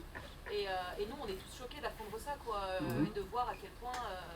Et je trouve que c'est intéressant que ce discours et cette histoire puissent revenir aujourd'hui, qu'on puisse voir que ça a été possible, parce que, et c'est ma conclusion, on se sent impuissant parce qu'on est seul. On se sent impuissant parce qu'on n'a pas de, je ne vais pas dire de malcolmisme local, mais d'histoire comme ça de vainqueur en fait. Et cette histoire des chameliers, de loups et des chameaux, de défiler et de dire Tozali, je trouve ça génial quoi. Donc, Mais on peut le refaire, hein. on va le refaire, je pense. Monsieur. J'ai une question qui s'est éveillée en fait lors de votre conférence. Vous avez évoqué le fait que même les chaînes de télévision du service public ont des propos, des éléments de langage qu'on trouve sur d'autres chaînes de télévision qu'on ne citera pas. Et donc du coup, ma question c'est comment en sommes-nous arrivés là? Est-ce que c'est parce que le fait qu'on a ouvert le débat sur la privatisation des chaînes? Est-ce que c'est la peur d'être, on va dire, avalé par l'empire médiatique tel qu'on le connaît maintenant, avec les Bolloré, les Arnaud, les Drahi qui se sont appropriés des chaînes d'information? Voilà. Ma question s'est venue ce soir. Pourquoi ces chaînes de télévision du service public se sont adoptées à ce discours? Ouais, j'ai une question. Alors attendez, ce sera un petit peu structuré tout ça. Alors tout à l'heure vous avez fait une intervention qui était pertinente sur le lien du coup par rapport aux États-Unis, par rapport aux enjeux qu'il pourrait y avoir, par rapport au fait que de ce qu'ils attendent qui pourrait être élu, ce qui arrangerait Donald Trump dans le cas présent, serait du coup le Rassemblement national. Et moi je voudrais faire un parallèle par rapport à la guerre froide et une pensée qui était très présente pendant la guerre froide chez les États-Unis et chez les bourgeois, la pensée de l'exterminisme. La pensée de l'exterminisme, c'est la pensée de dire en gros plutôt mort que rouge. Et c'est une pensée qui a créé des drames monumentaux dans le monde entier pendant la guerre froide. Par exemple, c'est à cause de l'exterminisme, de la pensée exterministe, qu'on a eu Pinochet au pouvoir au Chili, qu'on a eu une tyrannie sans précédent dans ce pays-là. C'est l'exterminisme qui a fait qu'il y a eu des drames au Pakistan, en Syrie, en Irak, tout ça. Et moi, la question que je voudrais poser, déjà que moi je trouve que les parallèles avec la guerre froide, on peut le faire aussi par rapport au macartisme. Moi, j'ai perdu ma bande d'amis parce que trop de gauche. Et aujourd'hui, je suis obligé de traîner. Obligé, c'est un plaisir de voir des gens comme ça. Mais je traîne avec que des gens de gauche parce que je me fais isoler à cause de ça. Donc maintenant, je trouve qu'il y a aussi un parallèle par rapport à l'exterminisme, par rapport au fait que si jamais, qu'est-ce qu'on pourrait faire demain, si jamais et les filles arrivent au pouvoir et que, avec de la chance, et les filles soient compétents et arrivent vraiment à bousculer la bourgeoisie. Comment on fait pour pas qu'il y ait un parallèle exterminisme? Parce que comme on dit, l'histoire se répète et moi ça me fait peur quoi. Qu'est-ce qui dit qu'en gros tout l'argent qu'investit les États-Unis, ils vont pas l'investir dans les drones, dans les trucs comme ça, pour dire en gros, vous voulez faire les petits marioles, vous voulez faire les révolutionnaires, on va vous calmer. Merci. Et la dernière question. En fait, moi je voulais faire juste une remarque, enfin une espèce de commentaire et une question, aussi petite. C'est tout à l'heure en introduction, tu as dit au fait, on était dans une situation tellement dramatique, Saïd, qu'on était au bord d'une troisième conflit généralisé. En fait, je ne suis pas vraiment d'accord avec ce terme-là parce que pour plein de gens, les conflits n'ont jamais arrêté, les guerres n'ont jamais arrêté. Et dire un truc comme ça, c'est un peu eurocentriste. Enfin, tant qu'il n'y a pas la guerre chez nous, comme on a dit plus jamais ça, mais il ne faut pas que ça se passe chez nous. Ailleurs, ça continue et on a déplacé, délocalisé nos guerres, quoi. Voilà, je voulais juste dire ça. Et deuxième front de la question, c'est le terme racisé, en fait. Est-ce que quelqu'un peut m'expliquer l'origine de ce mot, la sémantique, d'où ça sort? Parce que racisé, racisable, je sais pas, j'ai du mal. Qui m'appelle comme ça? Qui a commencé à m'appeler comme ça? Comment on s'est saisi ce mot et pourquoi on utilise ce mot? Mais du coup, tout le monde est racisé parce que du coup, de mon point de vue, Samuel aussi est racisé, tu vois. Déjà que je suis tourquenois. J'ai l'impression que ça essaie de créer une espèce de globalisme. Voilà. Après j'arrête là, mais ça me fait penser, comme on n'osait pas dire arabe, on a dit rebeu, tu vois, un peu un truc comme ça, noir et black, enfin tu vois, il y a un truc comme ça, on essaie de nommer, globaliser, enfermer les gens dans quelque chose. Voilà, C'est aussi pour ça que le thème de la soirée se termine par c'est quoi leur problème avec les Arabes, et qu'on les a bien nommés en l'occurrence. Saïd. Ouais, d'abord sur la première remarque, vous avez raison, hein, vous avez des traces de cette construction historique de l'islamophobie dans toute l'iconographie coloniale. Il y a un très bon texte de Frantz Fanon qui s'interroge sur pourquoi, sur la campagne qui avait été menée, ce qui était une campagne nationale en Algérie, hein, pour dévoiler les femmes algériennes, et qui interroge la signification de ce mot d'ordre, et qui effectivement, on arrive à la conclusion que derrière cela, il y a l'idée qu'on va, par la force, isoler les hommes algériens qui étaient perçus comme étant ceux qui allaient prendre les armes contre la colonisation. Donc derrière les femmes, il y avait en réalité toute la société algérienne. Sur les chaînes de service public, il faut d'abord savoir pourquoi on a pu être protégé par cela pendant des années. Pendant des décennies, on a été protégé par cela. Non pas que la télévision publique disait que des choses bien, mais en tout cas, il y avait des choses qu'elle ne disait pas. Il y avait des frontières. Ces frontières, ils étaient issus de quoi? Ils étaient issus de la résistance. C'était les textes du Conseil national de la résistance dont toute une partie est sur la question de la presse et qui disent il faut éviter que des monopoles soient propriétaires de la presse. Que de grands groupes monopolistes soient propriétaires de la presse parce que du coup, la défense de leurs intérêts devient contradictoire avec la défense de l'information objective ou libre, etc. Alors comment des chaînes comme celle de Bolloré, finissent par influencer les chaînes de service public? D'abord, repérer que dans toutes les expériences fascistes du passé, on a eu un épisode de ce type-là. En Allemagne, on a eu un milliardaire qui a donné à Hitler l'accès à des journaux de masse. En Italie, on a eu, c'était un capitaliste des parfums qui a offert à Mussolini un journal de masse. C'est-à-dire que c'est toujours un tournant lorsque la question de la presse au service des fascistes apparaît. C'est pour cela qu'il ne faut pas banaliser l'arrivée de Bolloré. Mais la logique actuelle, c'est de tout mesurer par l'audimat. C'est ça la logique. Et les chaînes de service public se comparent aux chaînes privées. Et par conséquent, pour avoir de l'audimat, parce que c'est l'audimat qui va permettre à une émission de se maintenir, y compris dans une chaîne de service public, eh bien, on va reprendre ce qui semble être le gage du succès, c'est-à-dire le réductionnisme non expliqué, donner des caricatures, ne pas avoir de débat contradictoire. Et effectivement, on va avoir, bien sûr de manière amoindrie, la même logique que dans les chaînes privées, mais reprise pour d'autres raisons. Le journaliste qui veut faire carrière doit avoir de l'audimat. Pour avoir de l'audimat, il est prêt à tout, y compris à reprendre des méthodes qu'il ne prendrait pas par ailleurs. Oui. Je me permets de compléter ma question. Donc, c'est un succès qui découle du clientélisme qui se rend plus vers l'extrême droite. Absolument, absolument. Et c'est pour ça que je pense que dès qu'on en aura les forces, parce qu'il y a tellement de combats à mener en même temps, je pense que la structuration d'un mouvement sur la question de la presse est un combat important dans ce pays. Il n'existe pas encore et ce n'est pas ceux qui sont ici qui le feront parce qu'ils sont déjà engagés dans trop de combats, ils comptent déjà plus leurs heures. Mais il va falloir qu'on trouve de nouveaux militants pour se dire exiger qu'il y ait régulation de la presse, qu'il y ait des interdits dans la presse, que ça c'est un mouvement de masse à constituer. Ça fait partie des futurs combats démocratiques qu'on aura à mettre en place. Et c'est pas facile. Sur le conflit généralisé, je suis d'accord avec toi que les guerres n'ont jamais cessé, sauf que là on passe à un niveau qui n'est pas le même, qui est l'idée d'une confrontation. C'est dit tel quel dans le mouvement, dans le document dont je parlais, qui est l'idée d'une guerre ouverte avec la Chine. En gros, le document qui est présenté est un document qui dit « si nous menons la guerre aujourd'hui, on va perdre.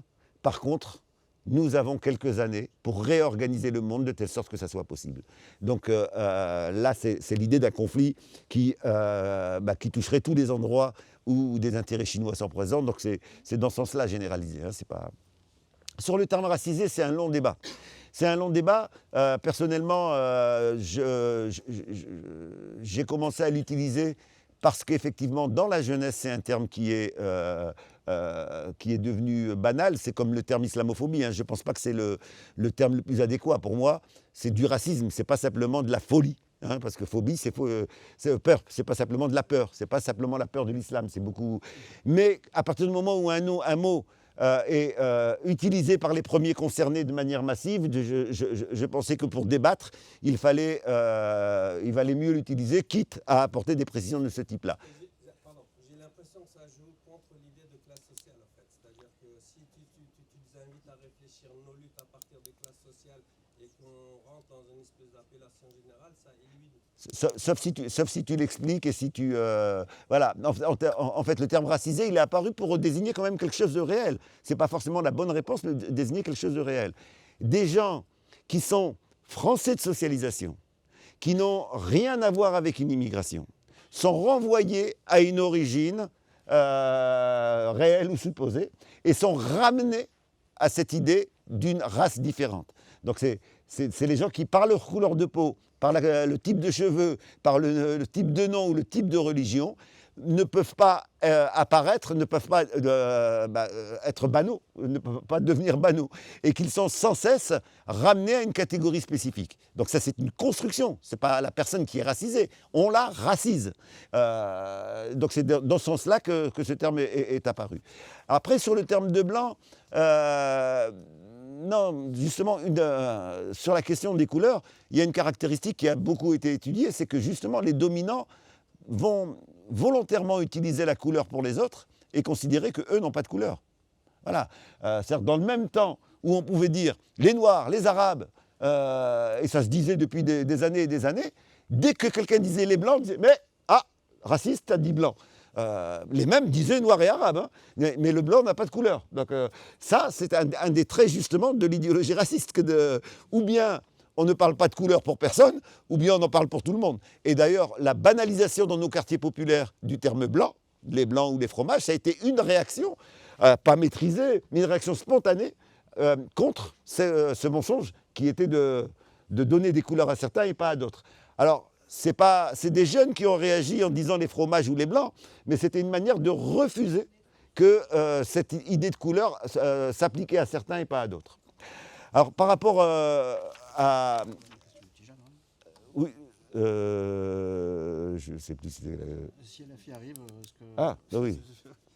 Vous savez, je n'ai pas les solutions miracles. Hein. C'est-à-dire que ça va être tous ensemble que l'on va pouvoir définir comment on fait pour qu'une avancée ne soit pas immédiatement sapée ou immédiatement détruite. Je crois qu'il y a au moins 3 dimensions qui me semblent essentielles, qui est pour moi d'ailleurs une des réactions de santé. Ça devrait être remboursé par la sécurité sociale.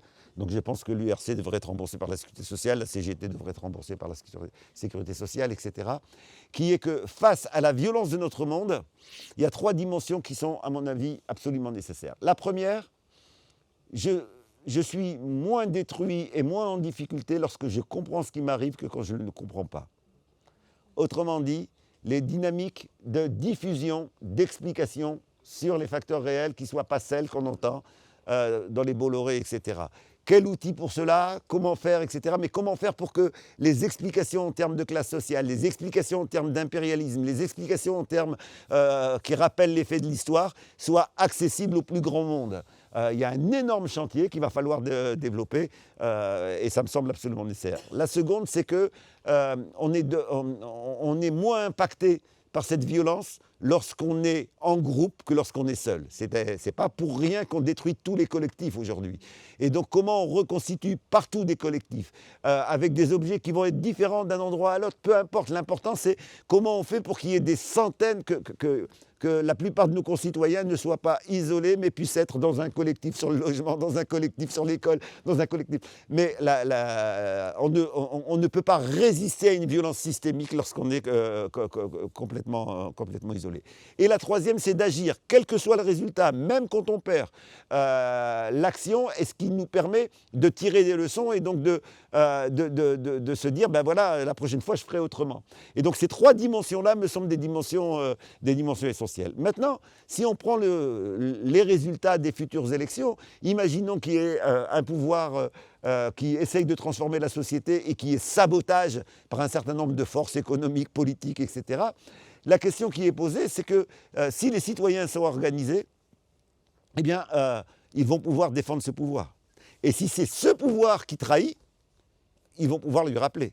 Je pense que la leçon de 1936, il faut s'en souvenir de manière très forte. En 1936, les gens ont élu le Front populaire, mais ils ont déclenché des grèves immédiatement sur leurs revendications. Ils n'ont pas attendu que le gouvernement vous dise « calmez-vous, on va faire votre bonheur », etc. Ils ont dit « notre bonheur, c'est maintenant et c'est ça qu'on veut ».